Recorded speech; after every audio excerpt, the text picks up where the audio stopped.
All those other silver squeezes are weak and pathetic, but the one I'm about to share with you is strong and long-lasting. Let's talk about it as we explore.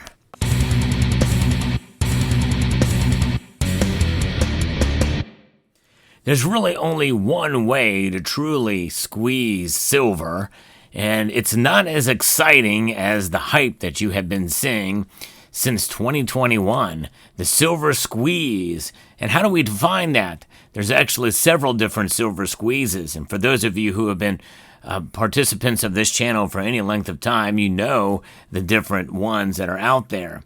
And the one we saw most recently was an industrial one where there was a lot of silver that was moved out of the LBMA to the COMEX. Well, a lot of that silver very well may be going back now that we know that the Trump tariffs will not involve silver. That's right. And so that has really taken all of the wind out of silver's performance recently, and it has fallen. Now, who knows where it will be by the time you see this video. We could see a little bit of a climb back up, or it could continue to drop. But it does not change the fundamentals of what silver is and what it has done for thousands of years, folks. And we have to look at it through a wider lens, I think. And once you have that length of lens to look at silver and its performance over the years, and I'm talking about years beyond what is tracked in the markets. If you look at a chart dating going back to about 125 years, you will see that silver indeed does preserve your wealth. And when you understand that through the course of 125 years, you might be thinking to yourself, well, Sal, I'm not going to live 125 years. Speak for yourself. I'm going to live for 130. Notwithstanding, it doesn't matter. It doesn't matter how long you live, unless you die tomorrow or the next couple of days or what have you. It's about the long-term proposition. It's about setting your own groundwork for preserving your wealth. And it's really up to the individual. Now, I believe in buying silver, but I also believe in not buying silver at a certain time as well. Now, the channel sponsor here is Summit Metals, and they have some of the best prices on silver. So check them out next time you are in the mood to buy silver. And usually that mood will strike you when your budget allows, hopefully. I believe in smart buying of silver. There's no question about that. And utilizing dollar cost averaging. There's a time to buy and not to buy. Summit Metals is one of the fastest growing bullion dealers on the planet right now. It's been amazing how they have grown since they have made their way into the scene. So check out summitmetals.com. Notwithstanding, the silver that you see here is older than most bullion dealers that are out there online today. That's right, including APMEX. So when I bought this silver was before the age of bullion dealers or the interwebs, right? There was no Google machine when I bought this silver here. Now, I'm going to talk about this silver that you're looking at here later in the video. But first, I want to reference a post from Wall Street Silver. Now, Wall Street Silver, you may remember during the last silver squeeze, they were born out of the silver squeeze movement and pretty much started it. Because it all came about with Wall Street bets over there on the Reddit community when everybody tried to corner the GameStop and the GameStop stock and also the AMC and several others, that were kind of quiet.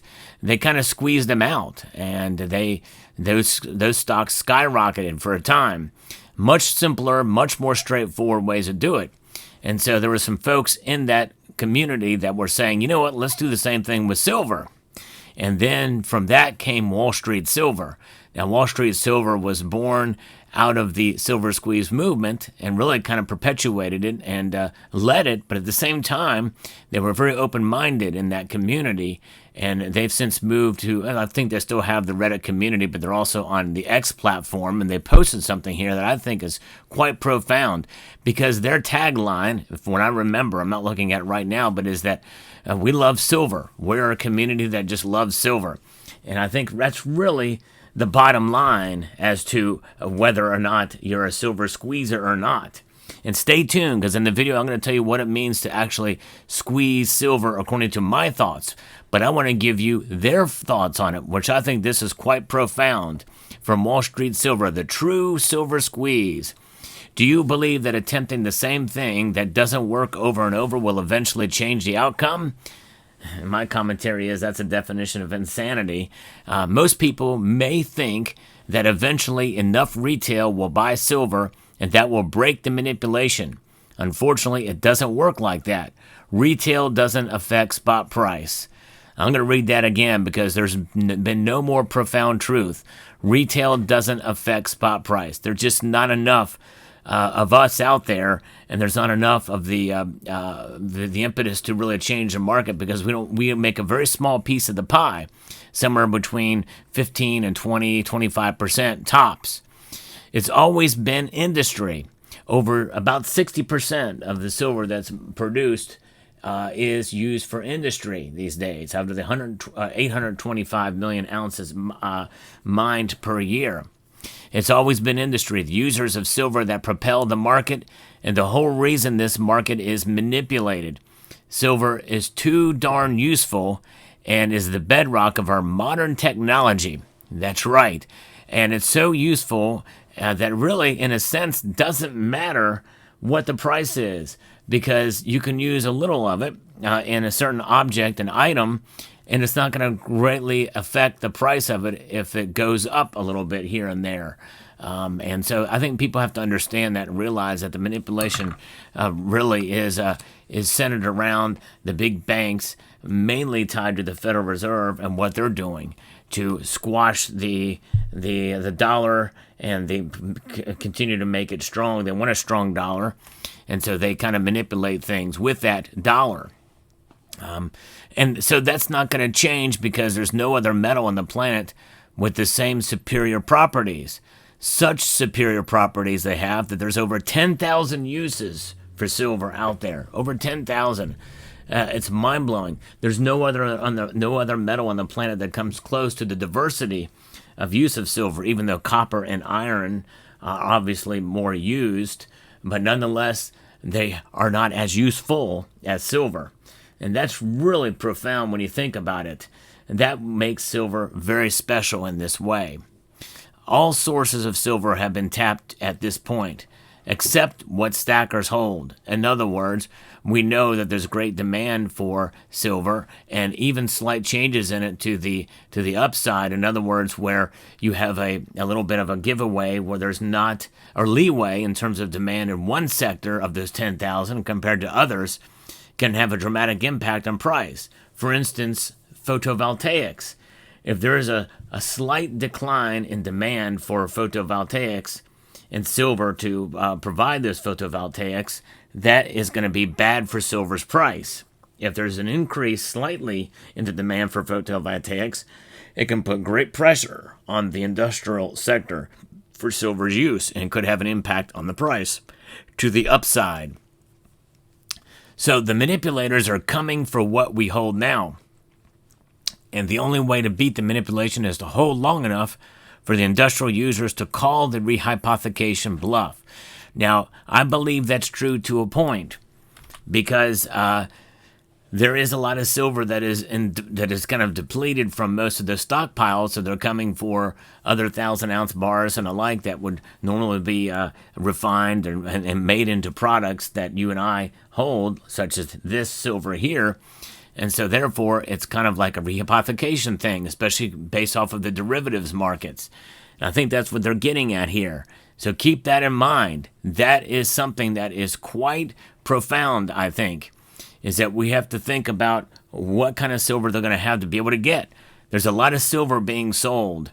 I know this from, even to this day, from what some coin shops have been telling me in my area, and also around with other bullion dealers. There still is a glut of silver out there.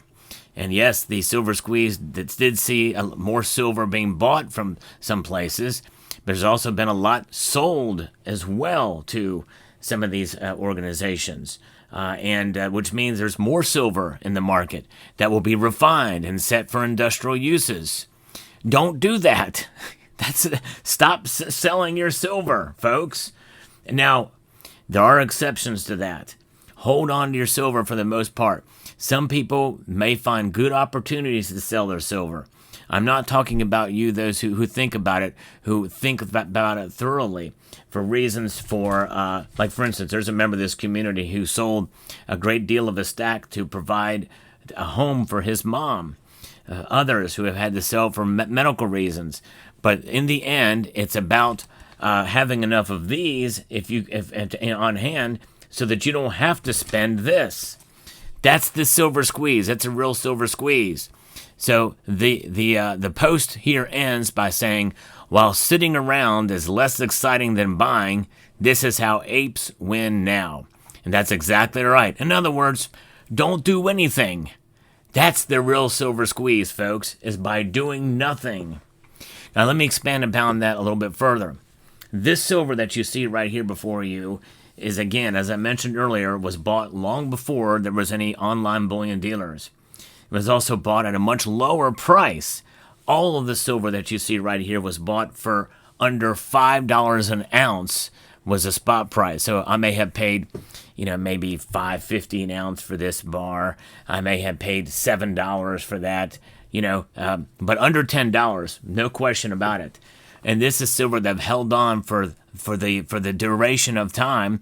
And now, does that mean that I've greatly profited if I go to sell this silver now? No, it does not, actually.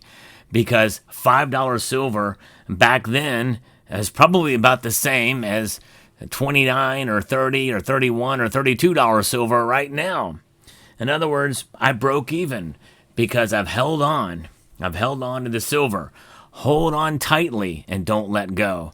I'm not talking about holding on loosely. You want to really just hang in there and hold on to the vast majority of your stack. And again, I understand there are exceptions, but the real power is in holding this, hanging on to it. Make your stack stronger with every ounce you add to it by not selling the ounces that you bought early on. I think that is an extremely powerful way to squeeze the market, because all of this silver has not been in the market at all, because it's been in my hands all this time. It's silver that they'll never get back unless I sell it or it gets passed down to another generation or what have you. That's really powerful, folks. Extremely powerful. There is power in holding. And that is the most profound thing I think that you can do. In other words, I talked about, the channel sponsor earlier. I would much rather, and I think that some metals would much rather see you hold on to your silver than to stretch yourself and buy another ounce from them. I really do. Because in the end, when you think about your purchases and timing your purchases, it's about the long game. It's about the long run. And what happened with this silver squeeze? Yes, people are saying, well, yeah, I know you might have thought it was a dumb idea to do, but I did it to be a part of a community. Folks, you're a part of this community whether you buy or not. If you have silver, you're a part of this community. You don't need to feel community by buying on a certain day. You get support from this channel and members of this audience and other folks just for being interested in silver and having some silver. If you have not been stacking for the last year and a half or 2 years and you still have your silver stack, you're just as much a part of the community as those that buy regularly. So don't let that dissuade you from your feeling like you belong in a community. This channel always welcomes anyone, no matter what they buy, whether it be silver or gold or any other precious metal, or if they don't like silver, gold, or precious. There's some people that come here that don't like silver at all, and they make it very well known. They're welcome to post here. I don't see why they post here if they hate silver, but they're more than welcome to be here and post comments. We welcome everyone, and every point of view is welcomed here. So I just thought this post by Silver Wall Street Silver was great, and I think that's really powerful.